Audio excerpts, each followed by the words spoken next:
Voy a empezar a grabar, voy a empezar a compartir, ¿ya? Me avisan si se ve la pantalla.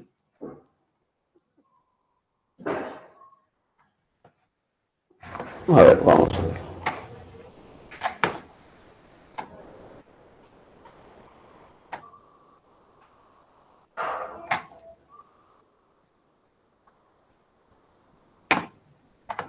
¿Se ve, por favor?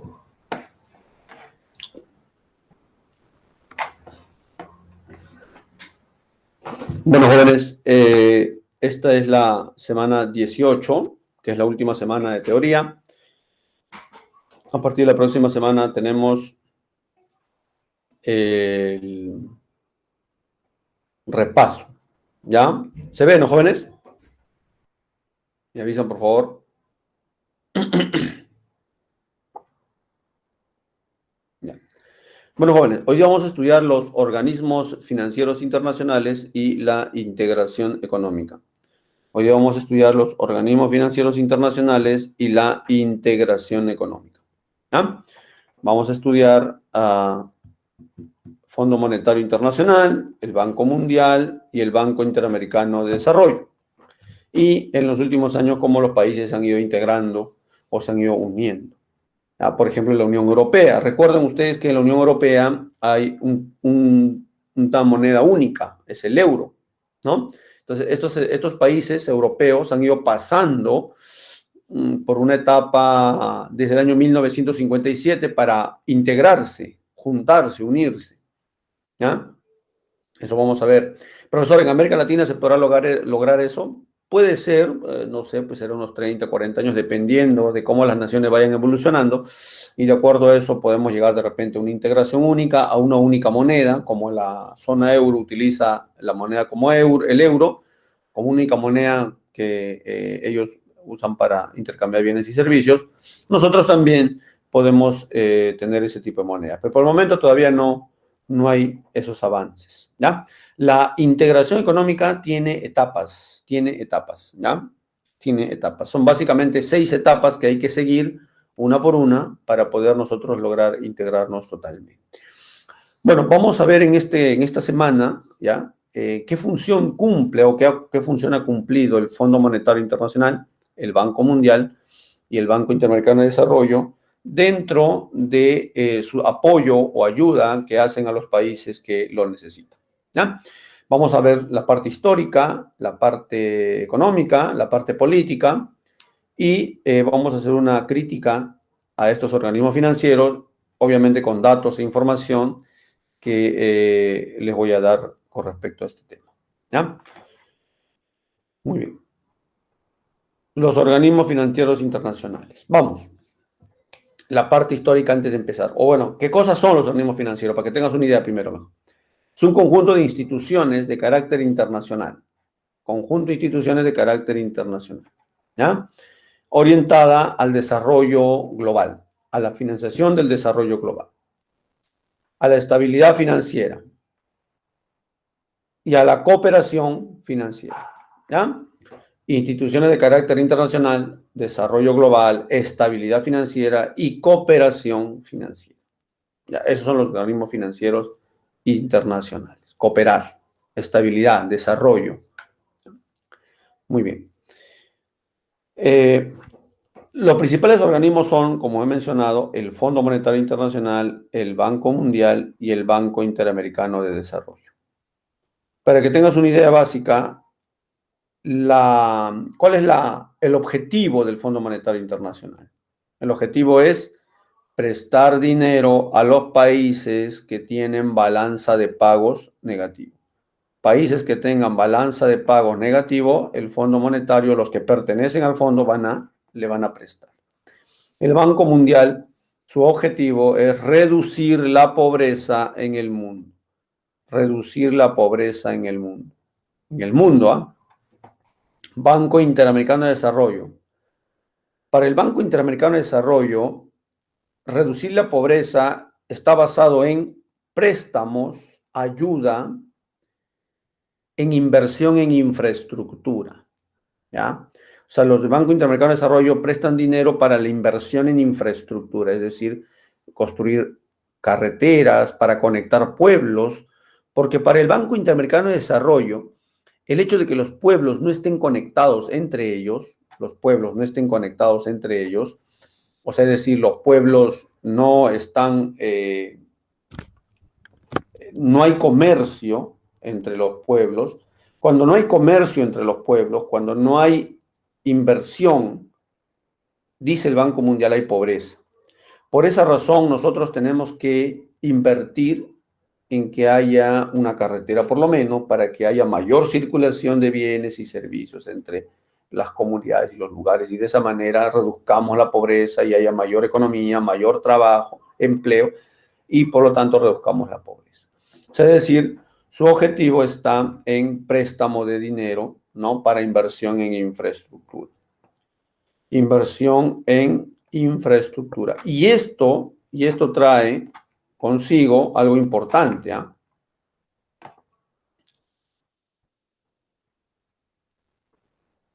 Esto trae algo importante. En consecuencia, una disminución de la pobreza.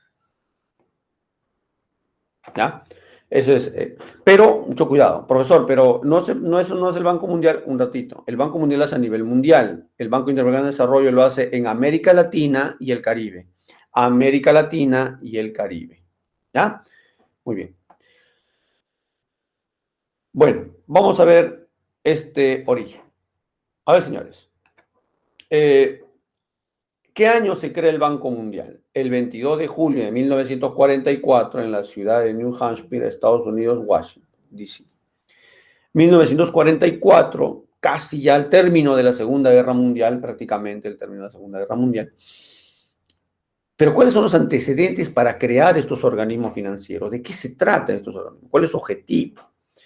Muy bien. Recuerden que inicios del siglo pasado, inicios del siglo XX, del siglo XXI, inicio del siglo XX, perdón,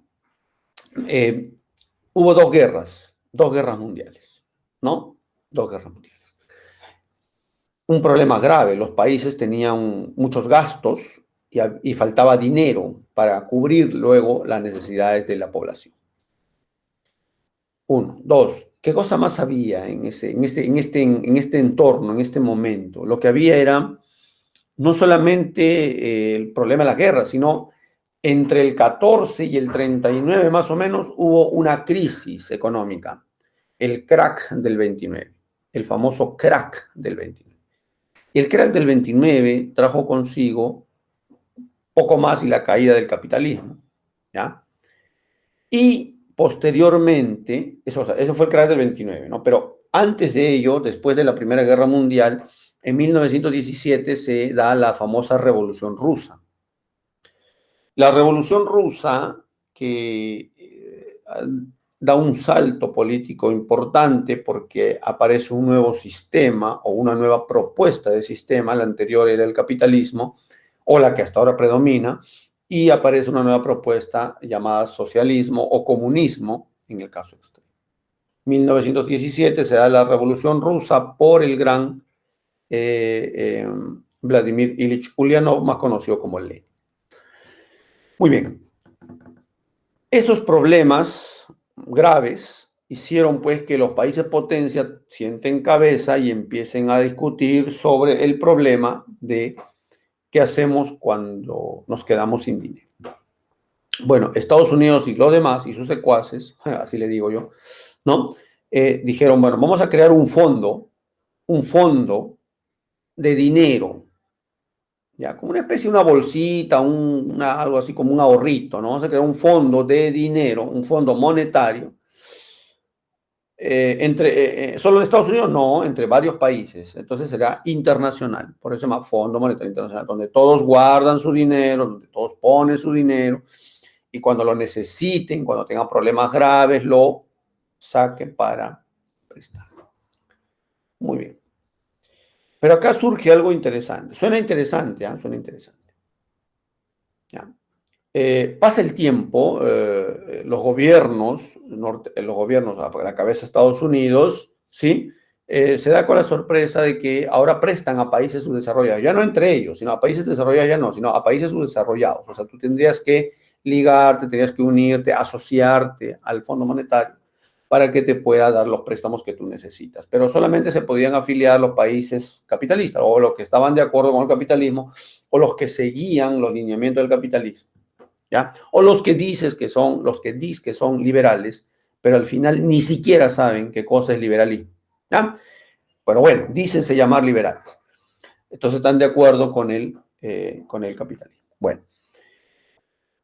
Entonces te unes y luego ellos te prestan dinero. Bueno, si te prestan ya es obvio la relación. Le perteneces a Estados Unidos, en otras palabras, ¿no? Ya haces caso a todo lo que te digan, todo lo que te mencionen, todo lo que tengas que hacer. Tienen que hacer caso. Para un ejemplo, un botón. En el Perú, por ejemplo, nos volvimos a unir al Fondo Monetario Internacional porque para el gobierno de Alan García, 1985 al 90, nos habíamos separado. Sí, nos habíamos separado porque Alan García pues, se peleó con el Fondo Monetario, le dijo, te voy a pagar el 10% de mis exportaciones, nada más. Y el Fondo Monetario se molestó y se fue.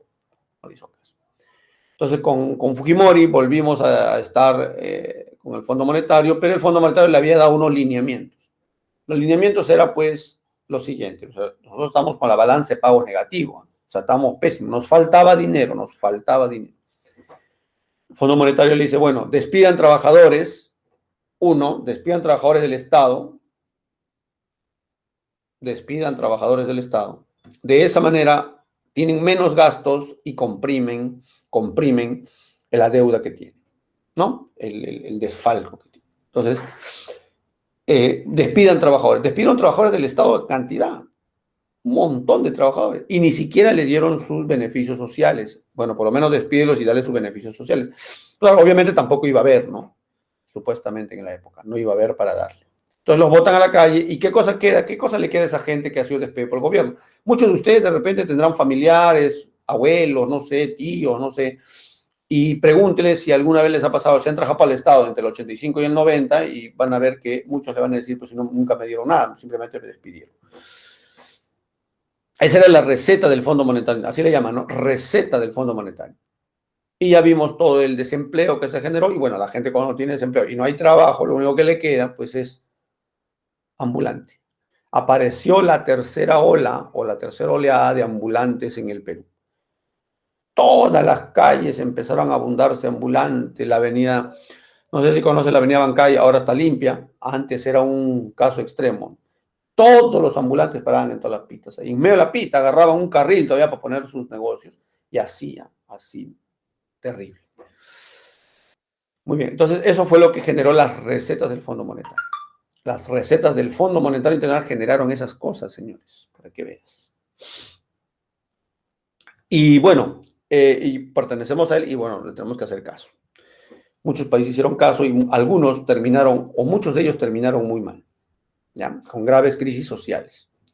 Bueno, ese fue el punto. Nosotros con Odría, y antes con Leguía y luego con Odría, nos adherimos al Fondo Monetario Internacional, lo sé, en 1944, estoy hablando de Odría, ¿no?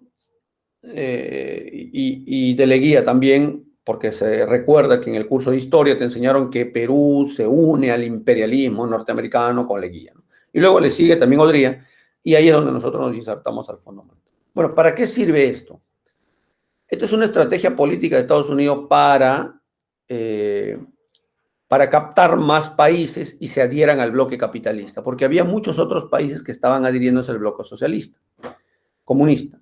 Entonces, para que no ocurra esto, Estados Unidos crea este mecanismo, ¿no? Que ya lo tenía, obviamente, para tenerlo del cuello a los países que les había prestado. Pues si yo te presto dinero, obviamente me debes a mí y tienes que estar conmigo. No te vas a ir con el otro bando porque la próxima no te presto o te quito el préstamo, ¿no? Entonces, eso fue lo que sucedió en esa época. Bueno, no solamente se creó en 1944 el Fondo Monetario Internacional, sino también el Banco Internacional de Reconstrucción y Fomento. El Banco Internacional de Reconstrucción y Fomento. ¿Ya? El famoso BIRF. Pero ¿para qué se creó el Banco Internacional de Reconstrucción? ¿Alguien me podría decir, por favor, si están ahí? A ver. ¿Están ahí, muchachos?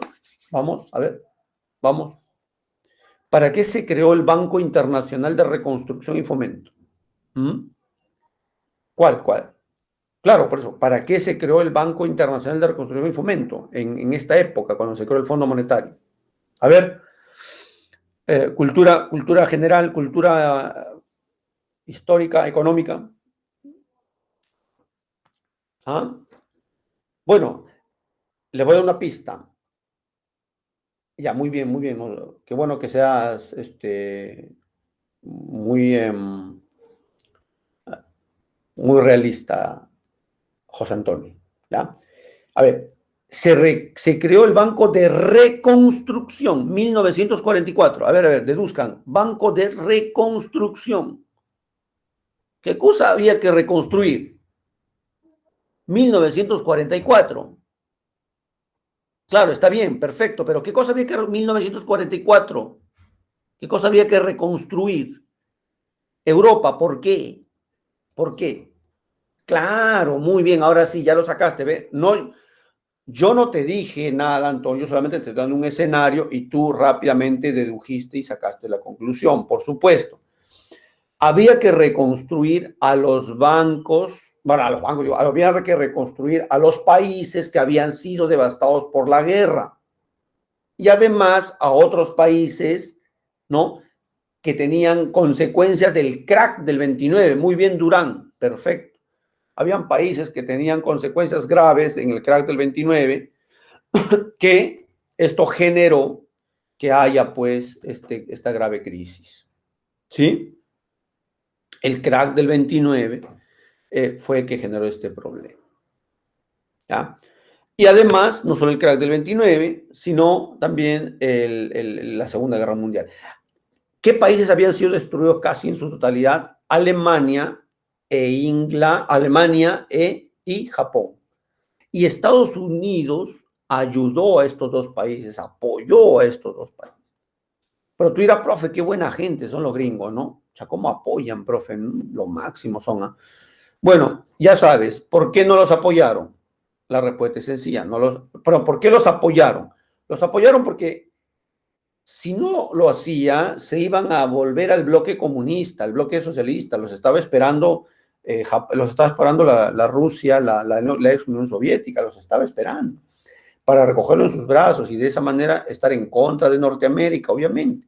Entonces, fue una jugada política. Entonces dijeron inmediatamente, o lo ayudamos o lo sancionamos. Si lo sancionamos por hacer la Segunda Guerra Mundial, tal como lo sancionamos por hacer la Primera Guerra Mundial, ¿no? En la Primera Guerra Mundial sancionaron a Alemania. Pues, si todo estaba destrozado y todavía le meten una multa, generó un resentimiento en el gobierno alemán. Y por eso aparece Hitler y sale la Segunda Guerra Mundial y otros contextos. Entonces dijeron, ¿sabes qué? Ya no hay que sancionar, sino más bien ahora hay que ayudar, apoyar. Porque si no lo hacemos, su resentimiento unido más el bloque socialista va a ser un grupo inmenso y se nos va a ir en contra. Y Alemania y Japón tienen muchas cosas interesantes. Fueron y le ayudaron. Reconstruyeron, pues, Banco de Reconstrucción, ayudaron a Japón y a Alemania en la reconstrucción de la Segunda Guerra Mundial, después del problema que tuvieron. ¿Sí? Por esa razón fue que apoyaron los norteamericanos a estos países. Muy bien. Entonces, y se reconstruyeron muchos países que habían sido devastados por la guerra y ahora ya no hay que reconstruir nada, pues ya una vez que terminado, pues más o menos en 15 años, después de la reconstrucción, pasa ahora a algo nuevo, ¿no? Pasa ahora algo interesante.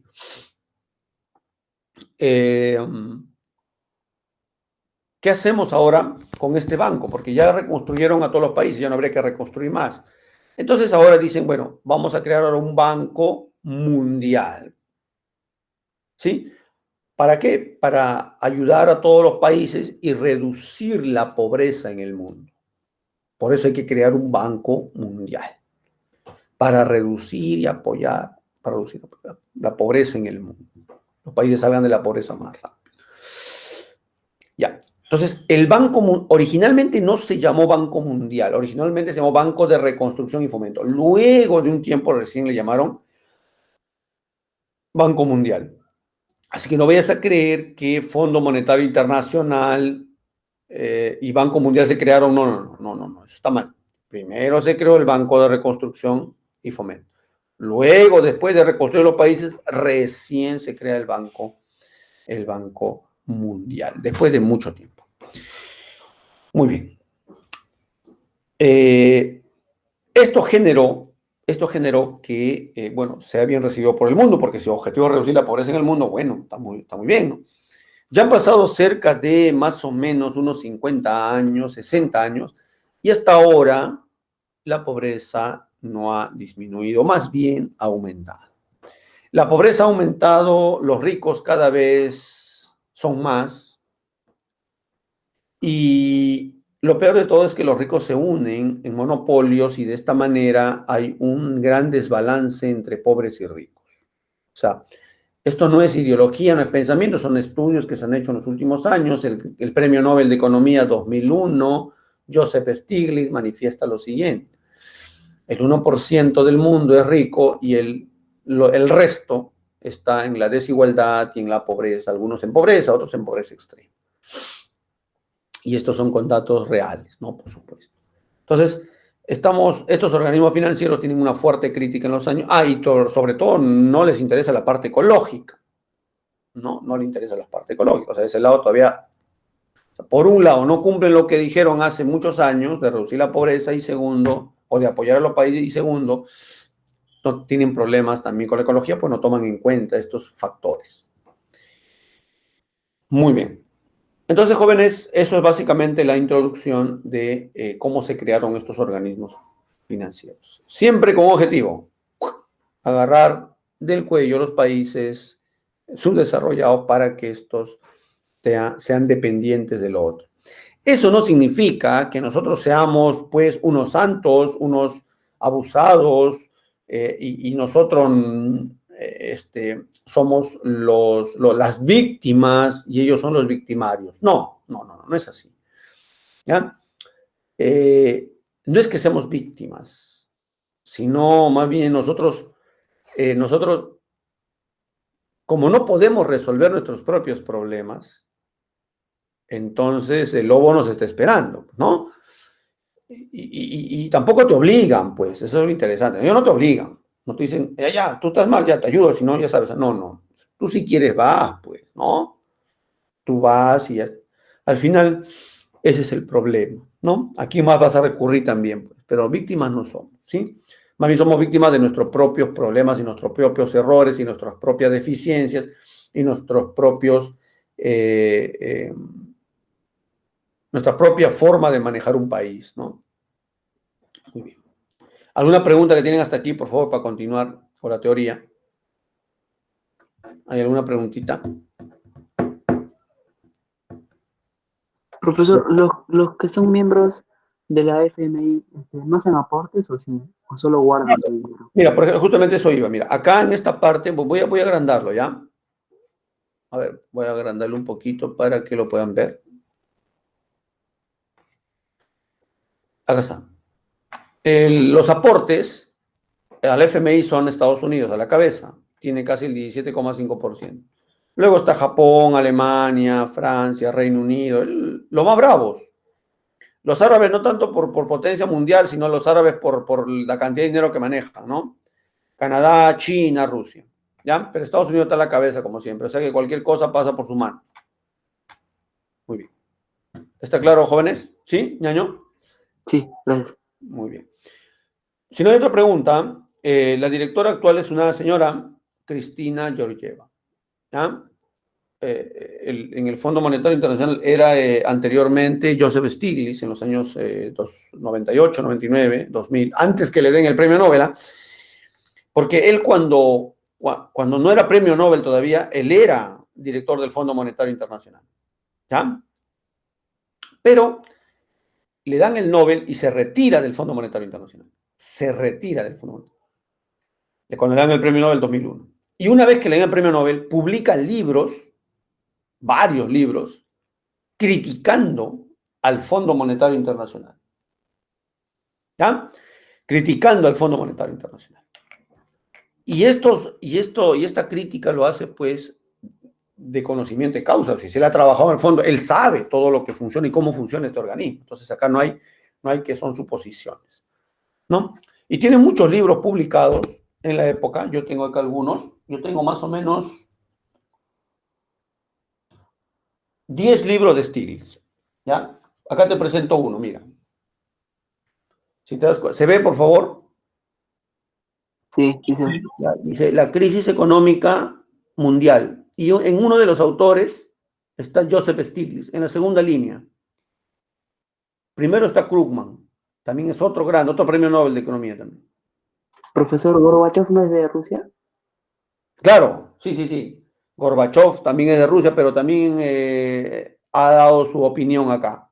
¿Ya? Ya hacemos un sorteo al final. Creo que tengo algunos libros repetidos por ahí. Ah, sí, sí, tengo un libro repetido. Lo hacemos con las preguntas de la semana 9, de las semanas 19 y 20, ¿ya?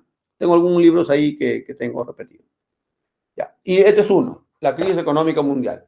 El otro es este acá. ¿Cómo se llama? Joseph Stiglitz, El precio de la desigualdad. Otro muy buen libro que todo ser humano común y corriente debe leer, ¿no? Y así, ahí está. Este también es otra crítica a la globalización. No vayas a creer que es algo bueno en el sentido general, pero tiene sus deficiencias y acá están. Malestar de la globalización. Acá también hay otro de Stiglitz, se llama Comercio Justo. Comercio Justo, ¿no? Para todos. Y así, el otro se llama Caída Libre, ¿ya? Y ahí están todos, ¿no? Para mostrarte voy a terminar mañana. Muy bien. Ahí está.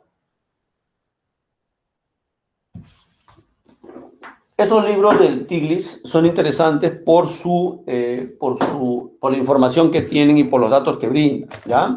Son datos de primera mano. Mira, acá dice, ahí abajito nomás, no sé si podrás leer, por favor, me avisan. Sí, sí, sí se ve. Lean, a ver, ¿quién me puede ayudar? El 1% de población tiene lo que el 99% necesita. Exacto. O sea, ¿qué te está diciendo? Que el 1% tiene todo el dinero y el otro 99% lo necesita. Pues, o sea, un 1% es rico y el otro por ciento pues están tirando para pobres, ¿no? Y Stiglitz dice también que Estados Unidos está reduciendo bastante. Muchos creemos que Estados Unidos no está en pobreza, pero Estados Unidos está cayendo en pobreza. Sí, los índices de desigualdad y pobreza en Estados Unidos han aumentado, ¿ah? Por si acaso. Bueno, comparado con nosotros, bueno, pues no, cualquier país es potencia comparado con nosotros, pero bueno. Muy bien. No. Joseph Stiglitz es un premio Nobel de Economía. No vayas a pensar pues que él es asesor de Pedro Castillo o Pedro Castillo lo ha ideologizado o es amigo de Cerrón, porque ese es clásico en el Perú, ¿no? Pero bueno, no. Él tiene sus propias ideas y aparte es un gran científico económico. ¿Ya? Muy bien, jóvenes. Lean a Stiglitz, por favor, es interesante. Ya es importante leer a Stiglitz. Muy bien, jóvenes. Continuamos. Funciones. Fomenta la cooperación monetaria internacional, asegura la estabilidad financiera. Sí, lo que busca es, como te digo, pues que haya un equilibrio en ingresos y gastos en un país. Trata de reducir la pobreza en el mundo, aumenta el nivel de empleo, fomenta el comercio. Es importante el comercio internacional. ¿Ya? Lo que busca también el Fondo Monetario es que los países sean libres o liberales. Claro, sí lo voy a sacar al final, ¿ya? Liberales, ¿ya? Liberales. O sea, decir que haya un libre comercio. El Banco Mundial, como ya les hablé, ¿no? Inicialmente ahí está, ¿ves? Fue creado como Banco de Reconstrucción y Fomento. La cabeza es David Malpass en la actualidad. Ya sabes, su objetivo es reducir la pobreza. Objetivos, reducir la pobreza en el mundo, ¿ya? Erradicar la pobreza extrema, el hambre en el mundo, lograr la educación primaria universal. Pregunta, en la actualidad, del total de porcentajes de niños entre 5 a 10 años, ¿cuántos logran la primaria Bueno, lamentablemente el 43% nada más. El 43% están educados. A más de la mitad no hay educación en el mundo. Primaria, secundaria, ya imagínate. Educación universitaria, ya para qué te digo. Y todo lo demás. Y con doctorado, ¿para qué te cuento? Solamente el 43%, educación primaria. Muy bien. Y varios como promover la igualdad de género, el empoderamiento de la mujer. Mira, el empoderamiento, ese es uno de sus objetivos, el empoderamiento de la mujer y la igualdad de género. Muy bien. Todo este problema de la igualdad, de la discriminación, el empoderamiento, esto se reduce simplemente si lo analizamos de manera racional, ¿no? ¿Por qué habría que pagarle más salarios a los varones que a las mujeres o viceversa, si simplemente se le paga más salario a aquel que es más productivo que otro? Entonces, de esa manera el salario está relacionado con la productividad. Así sea hombre, mujer o tú también, cualquiera de los tres, simplemente tu productividad hace que tú ganes más, seas de cualquier sexo, ¿no? Reducir la mortalidad infantil. Esto también ha aumentado bastante, bastante en los últimos años, ¿ya? Promover la Alianza Mundial para el Desarrollo, el medio ambiente, lo han incorporado ahora último, y combatir el VIH-Sida. Y esto que es importante, señores, una madre mal alimentada termina con un hijo con anemia o deficiencias en su nacimiento. Bueno, el Banco Mundial, señores, consta de 5 bancos, ¿ya? El Banco Mundial consta de 5 bancos. Primer banco, el Banco Internacional de Reconstrucción y Fomento. Si antes era para ayudar a los países pobres, ahora ya no es para ayudar a los países pobres. Ahora es ayuda o presta dinero a países con ingreso medio o ingreso bajo o baja capacidad de pago. ¿Ya? Nosotros no pertenecemos o no estamos dentro del ingreso medio. Nosotros no tenemos ingreso medio, tampoco ingreso bajo. Para el Banco Mundial nosotros tenemos un ingreso alto. Por lo tanto, a nosotros no nos va a prestar esta institución, por lo menos el banco, el BIR. Somalia, Zaire, el Congo, ellos sí. 2.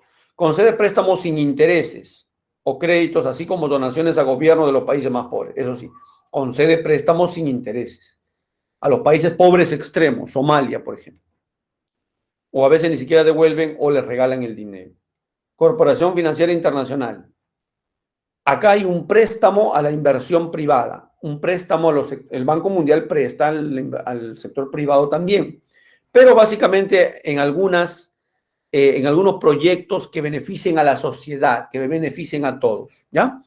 Por ejemplo, financió con un porcentaje de dinero a Coca-Cola para que sustituya el azúcar por lo que ahora se llama stevia, ¿no? Stevia. Hay 2 tipos de stevia, el stevia natural y el stevia artificial. Bueno, el stevia natural cuesta muy caro. El stevia artificial es un poco menos dañino que el azúcar de caña, pero igual el stevia ayudó de alguna manera. Ahora se hace con stevia, por si acaso. 4, Agencia Multilateral de Garantía Amiga. El Banco Mundial interviene cuando en un país hay peligro de inversión. O sea, es decir, a Perú llega Telefónica a invertir en los años 90, ¿no? Y si es que en el Perú, escucha, si es que en el Perú Sendero Luminoso en esa época hubiera atentado contra Telefónica, lo que hubiera ocurrido es que el Banco Mundial le hubiera prestado el dinero necesario para que se recupere. ¿Sí? Por eso se llama la Agencia Multilateral de Garantía. 5. Centro Internacional de Arreglo de Diferencias Relativas. Y esto es correcto. ¿Por qué? Porque en esta época, en la época actual, hay varios problemas que lo está resolviendo el Banco Mundial. Y esos problemas son, uno de los más importantes, el problema de Conga y Bagua. ¿Has escuchado hablar de ese problema? Conga y Bagua. Conga por lo del oro y Bagua por lo del petróleo. Hay un conflicto ahí entre el Estado, la empresa privada y la sociedad, la población. Hasta ahora no se resuelve todavía ese problema porque todavía lo hace el CIADI. Los caraduras de Odebrecht, por ejemplo, fueron a quejarse al CIADI, al Centro Internacional de Arreglo de Diferencias Relativas, porque nosotros no le queríamos pagar una cantidad de dinero que supuestamente le debíamos. Increíble. Y luego viene el Banco Interamericano de Desarrollo, que justamente es el préstamo de dinero para inversiones en infraestructura. ¿Cuál es la clave aquí? A ver, marquemos la clave.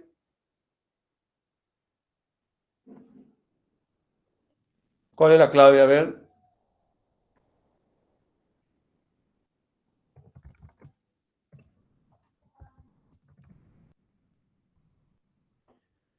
¿Cuál es la clave ahí?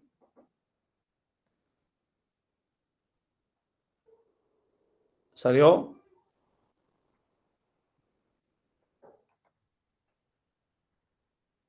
La D. Ajá, muy bien. Dice, los órganos financieros internacionales constituidos por el Fondo Monetario son ya. No obstante, solo una nació con el objetivo de mantener la actividad monetaria internacional. Se está haciendo referencia al primero, ¿no? Estabilidad monetaria. ¿Está claro? La clave 1 es la D. Muy bien, jóvenes. Perfecto. Ya está. ¿Qué es la globalización? A ver, entendamos acá algo muy importante, ¿ya? ¿Qué es la globalización?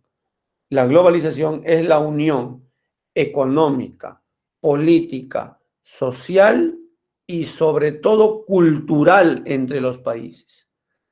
La unión económica, política, social y sobre todo cultural de los países. ¿Ya? Es la unión económica, política, social y sobre todo cultural de los países. ¿Ya? Y sobre todo cultural. Muy bien. Entonces, buscar la globalización es justamente relacionar esas 4 variables. Y ahora la última variable ecológica, ¿no? Ecológica. Bueno, uno se globaliza porque hay transferencia de tecnología y además porque la parte económica también es importante. Bueno, ¿qué es integración económica, señores? ¿Qué es integración económica? ¿Ya? Es la unión de los países en términos solo económicos y sociales hasta cierto punto. ¿Ya? Pero ¿para qué te integras con un país? La globalización todavía es un ideal, más o menos, ¿no? Es un ideal, una aproximación, pero la integración es más real. Y varios países se están integrando. En América Latina también hay procesos de integración, ¿no? Pero ya hay una que se integró totalmente, que es la zona euro. O casi totalmente. Muy bien. ¿Por qué uno se integra? Aprovechamiento de las economías de escala. No sé si te acuerdas de las clases anteriores, la economía de escala era la siguiente. Si aumenta la producción, los costos disminuyen. El costo medio disminuye. Si eso ocurre, entonces hay economía de escala. ¿Los chinos tienen esto o no, jóvenes? ¿Los chinos tienen esto o no? ¿Qué dicen ustedes? Los chinos. Hablen, por favor. Producen un montón y los costos son bajísimos. Producen un montón y los costos son extremadamente bajos. Los costos son muy, muy bajos. ¿Ya? Entonces, ahí tengan cuidado. Ya eso se llama economía de escala. Y yo le había enseñado de esta manera. Costo medio es igual al costo total dividido entre la producción. Costo medio o costo unitario también le llaman, ¿no? Y tú sabes por matemática que a medida que aumente la producción, el costo va a disminuir, costo medio. ¿No? Muy bien. Luego viene el aumento de las expectativas de inversión. Si por ejemplo, nosotros decimos, o nos vamos a integrar con Brasil. Entonces los empresarios empiezan a decir, oye, nos vamos a integrar con Brasil. Entonces la empresa dice, oye, hay que invertir, ¿no? Hay que invertir porque de esa manera nosotros podemos crecer, ¿no? y además va a ser más fácil la inversión. En un proceso de integración, la inversión es más rápida y más fácil también. ¿Ya? Entonces, la expectativa es lo que los empresarios tienen a futuro, lo que va a suceder a futuro. Reducir los costos de transacción. Claro, es obvio que va a pasar eso, porque mira, si no hay integración, un empresario cuando quiere invertir en Brasil va a tener que hacer papeleos, trámites, un montón de cosas. Pero cuando ya hay integración, prácticamente eso se elimina, es más rápido el acceso. Los costos de transacción van a disminuir. Muy bien. La integración económica tiene etapas, y las etapas son 6, señores, son 6 etapas. ¿Está claro? 6 etapas. Mira, en orden, por favor. O sea, tú no te vas a integrar de la noche a la mañana. No, no, no. La integración corre etapas, tiene etapas, son 6. En el acuerdo preferencial va a haber una reducción de aranceles. ¿Y qué cosa es un arancel? Impuesto a las importaciones. Es el impuesto a las importaciones. O sea, los países van a reducir sus impuestos de importar, o sea, reducir los aranceles como primera etapa que te estás integrando con otro país. Zona de libre comercio. En la zona de libre comercio se necesita eliminar barreras comerciales arancelarias, eliminar barreras arancelarias. O sea, ya acá prácticamente el arancel es 0. Voy a poner esta como arancel, reducir, y aquí los aranceles ya son 0. No hay aranceles. Hay zona de libre comercio, por ejemplo, en Desaguadero, Perú-Bolivia. Hay zona de libre comercio Perú-Chile, Tacna, por si acaso. Unión aduanera, esta tercera etapa es cuando ambos proponen un arancel exterior común. De repente hay algún producto que se está perjudicando, por ejemplo, el café. Si hay algún producto que se está perjudicando, como el café, ¿no? Entonces, para Perú y Brasil, por ejemplo, entonces ambos ponen un arancel para que no se perjudique, ¿no? Solo en un producto o en algunos, ¿ah? No en toda la economía. ¿Ya? Este es el caso particular. Mercado común, libre circulación de factores. ¿Qué significa? Que un peruano puede ir a invertir a Brasil y un brasileño puede invertir en Perú. Perú con su empresa AG Group puede ir a invertir a Brasil y Brasil puede invertir a Perú, Odebrecht, por ejemplo. No, bueno, nos hizo mal, ¿no? Nos hizo daño, ¿no? Ya, bueno, eso es. O un peruano puede ir a trabajar a Brasil o un brasileño puede ir a trabajar a Perú. ¿Ya? O un peruano puede estudiar en Brasil o un brasileño puede ir a estudiar a Perú. La mayoría de países, incluidos Perú, está en esta etapa. Tiene las 4 etapas. Tiene las 4 etapas. ¿Está claro? Tiene las 4 etapas. ¿Ya? Tiene las 4 etapas. ¿Sí? ¿Alguna preguntita hasta aquí, por favor?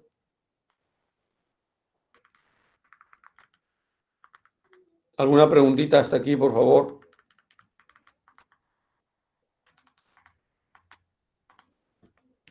¿No hay preguntas, muchachos? Muy bien.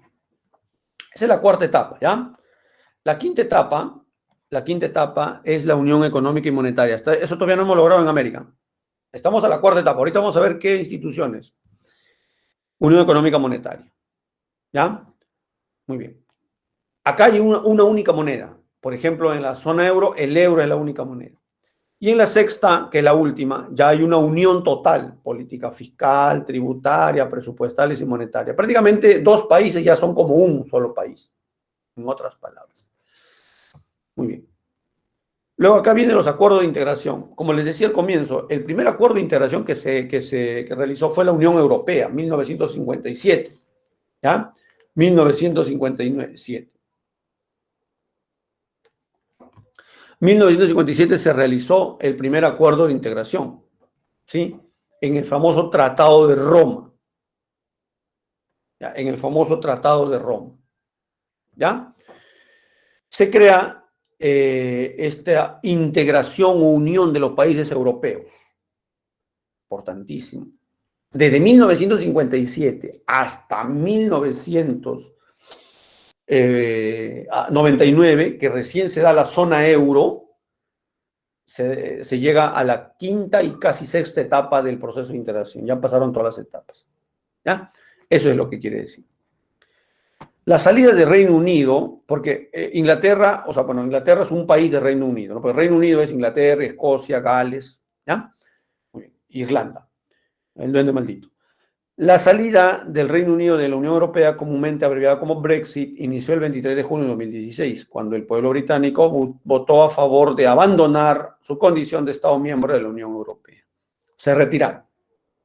De esta manera, desde el 31 de enero se puso fin a la relación que tuvo su origen en 1973. De 73 se han unido, pero luego se eliminó, se salieron, se retiraron. ¿Por qué, profesor?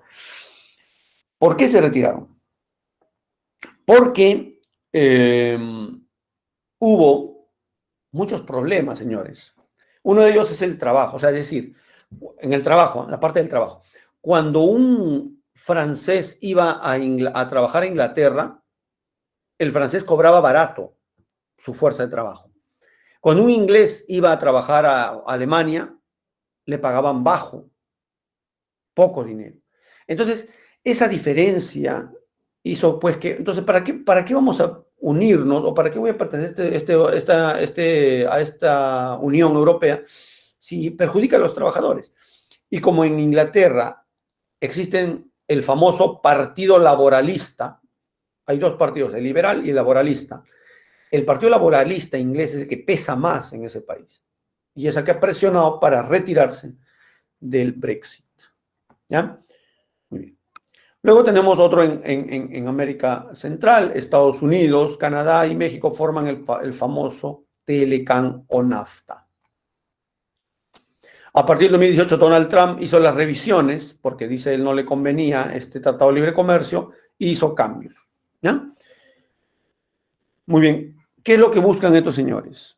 Liberar las inversiones. Ese es el tratado importante en este punto. Liberar inversiones entre Estados Unidos, Canadá y México. ¿Ya? Canadá. Comunidad Andina de Naciones. El famoso CAN. El famoso CAN. La Comunidad Andina de Naciones.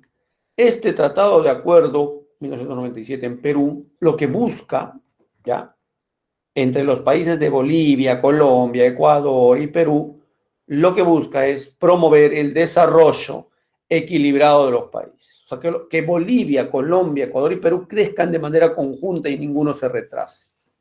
Eso es lo más importante. Crecer juntos. Luego viene el Mercado Común del Sur, o llamado Mercosur, creado en 1991. Argentina, Brasil, Paraguay, Uruguay y Venezuela, alucina, Venezuela, pero en la actualidad lo han sacado, ¿ya? Lo han sacado a Venezuela. Venezuela está suspendido por gracioso, ¿ya? Tiene como países asociados a Chile, Colombia, Perú y Ecuador. Tiene como países asociados a Chile, Colombia, Perú y Ecuador. Bolivia se encuentra en proceso de adhesión. Bolivia todavía está en proceso de adhesión, está en proceso de integrarse. ¿Ya? ¿Cuál es el objetivo de Mercosur? La libre circulación de bienes y servicios. Y eso ya lo hemos visto. La libre circulación de bienes y servicios es la cuarta etapa de la integración. Y lo que busca al final es lograrse algo así como la Unión Europea. Han visto que todos los países se unan, pues, ¿no?, en uno solo. Bueno, está dándose el caso de que CAN y Mercosur se unan, se fusionen, ¿ya? O sea, hay una fusión para formar UNASUR. UNASUR. ¿Ya? UNASUR. Si fusionamos CAN con Mercosur, sale UNASUR, la Comunidad Sudamericana de Naciones. Y luego tenemos la Alianza del Pacífico. Cuidado con Alianza. Alianza del Pacífico. Creado por Chile a la cabeza, luego lo asoció a Colombia, luego a Perú y luego a México. ¿Ya? El 2011. ¿Por qué Chile crea esta alianza, señores? Porque decide llevar sus productos, ¿no?, a Perú, a Colombia, a México y a Estados Unidos, ¿no? Limita con el Océano Pacífico y le conviene que haya este acuerdo para que haya una libertad para que los barcos chilenos que lleven sus productos lleven rápidamente a a Estados Unidos sin ninguna restricción. Por eso justamente se crea esto. Y esto genera unos objetivos. Obviamente la libre circulación de bienes y servicios, que haya crecimiento entre estos países y además haya una llamada inclusión social. Mayor crecimiento económico de un país, la sociedad se une, se junta. Foro de Cooperación Económica Asia-Pacífico, más conocido como APEC. Miren, señores, la APEC, el Foro Económico, no es un tratado de libre comercio, mucho cuidado. Aquí, no es un tratado, no es un acuerdo, o sea, es decir, no hay acuerdo entre partes. Acá no hay problema, ¿ya? No es un tratado. ¿Está bien? APEC no es un tratado, no es un tratado de libre comercio, para nada. ¿Ya? No es un tratado de libre comercio la APEC. Como no es un tratado de libre comercio, entonces lo interesante aquí es lo siguiente. No es un tratado de acuerdo de obligaciones, las decisiones se toman por consenso y los compromisos se asumen voluntariamente. Eso es lo que dice esto. Los compromisos se asumen voluntariamente. Todos los países que limitan con el Océano Pacífico están con este tratado. Lo que hacen es mostrar qué cosa es lo que quieren vender, producir, y entre ellos internamente negocian, ¿no? Perú ofrece, yo vendo yo vendo minerales, qué país quiere comprar, lo negociamos y así. ¿No? Como tipo un mercadito donde cada uno vende lo que ofrece, pues no. Y el otro también si quiere negociar lo compra. Muy bien, ese es el APEC, no es un tratado, es un foro nada más. Bueno, acá están los principales acuerdos de integración que Perú ha firmado. Con el GATT, Tratado de Libre Comercio con el GATT, asuntos aduaneros y arancelarios, ¿no? Que tienen que respetar lo que dice el GATT. Con respecto a los aranceles a exportaciones e importaciones.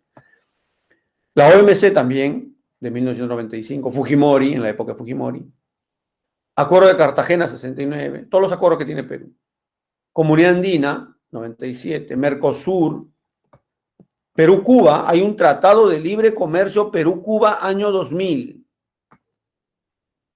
¿Y quién creó este tratado de libre comercio Perú-Cuba?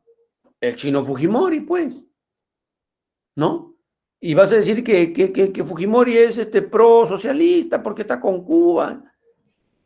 Ya no se va a llamar Fujimori, se va a llamar ahora Alberto Fujimori Cerrón, Bermejo.